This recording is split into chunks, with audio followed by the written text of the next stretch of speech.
Story 1. The Tapping at the Window. Michelle had always enjoyed the serenity of her childhood home in the countryside. After years of living in bustling cities, the calm of rural life was a welcome change.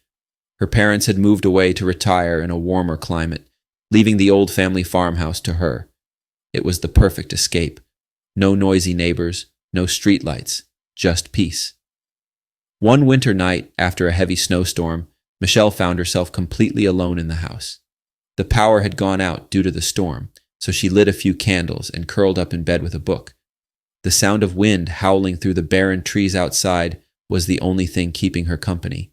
She loved it. The storm raged outside for hours, but inside, all was still.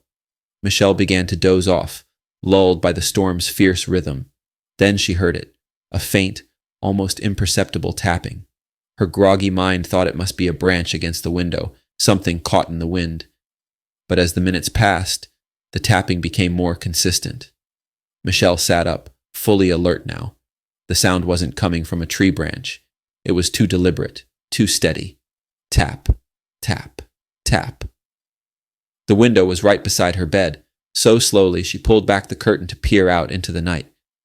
What she saw chilled her to the core. A face, pale and gaunt, stared back at her through the glass.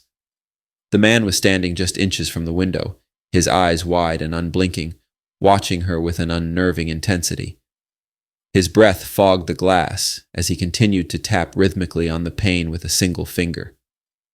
Panicking, Michelle scrambled out of bed and backed away. The house was isolated, miles away from any neighbors. There was no one to call for help. Her heart raced as she tried to convince herself this couldn't be real, just a trick of her mind, perhaps the shadows from the candlelight. But the tapping persisted. She finally gathered enough courage to grab her phone and call the police.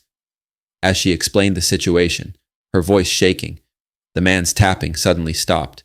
Michelle looked back at the window, but the figure was gone. When the police arrived, they found nothing outside. No footprints in the snow, no signs of anyone having been there. Michelle never saw the man again, but she could never forget that face watching her so intently, so silently in the night. Story 2. The Phantom Footsteps. Josh had never believed in ghosts. He was a rational man, an engineer by trade, and he scoffed at the idea of the paranormal. That all changed one night when he was alone in his office, finishing up some late-night work. Josh's office was located in an old renovated warehouse. The building had been around for nearly a century and was known for its creaky floors and strange noises, but Josh was used to it. The sound of the old pipes groaning and floorboards creaking didn't bother him. He always attributed the sounds to the building's age. On this particular evening, Josh was the last person in the office.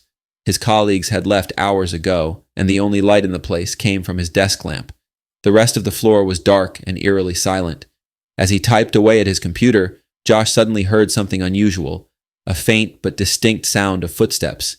At first he thought he had imagined it, but then the sound came again.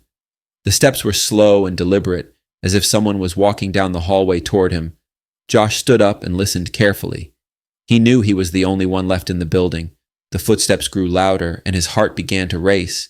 He called out, thinking maybe a janitor or security guard had come in without him noticing, but there was no response. The footsteps continued, closer now, just outside his office door. Josh, feeling a wave of dread, reached for the doorknob and pulled the door open. The hallway was empty. Confused and slightly shaken, Josh stepped out of his office and looked around. The building was completely deserted. He checked the nearby offices, the break room, even the stairwell. Nothing. Still trying to convince himself that it was just his imagination, Josh returned to his desk. But as soon as he sat down, the footsteps started again. This time, they seemed to be inside the office, just behind him. Josh spun around in his chair, but there was no one there. He could feel his skin crawl as the temperature in the room seemed to drop suddenly. The footsteps continued, circling his desk now, but still, no one was visible. Terrified, Josh grabbed his things and rushed out of the building. He never stayed late at the office again. Though he still tries to rationalize the experience, he can't explain the sound of those phantom footsteps that night or the sense of being watched by something unseen.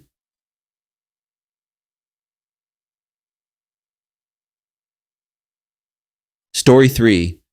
The Ghost in the Mirror.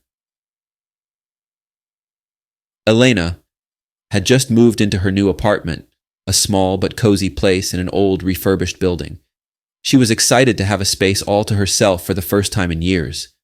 The apartment was perfect in every way, except for one thing: the large antique mirror that hung in the hallway.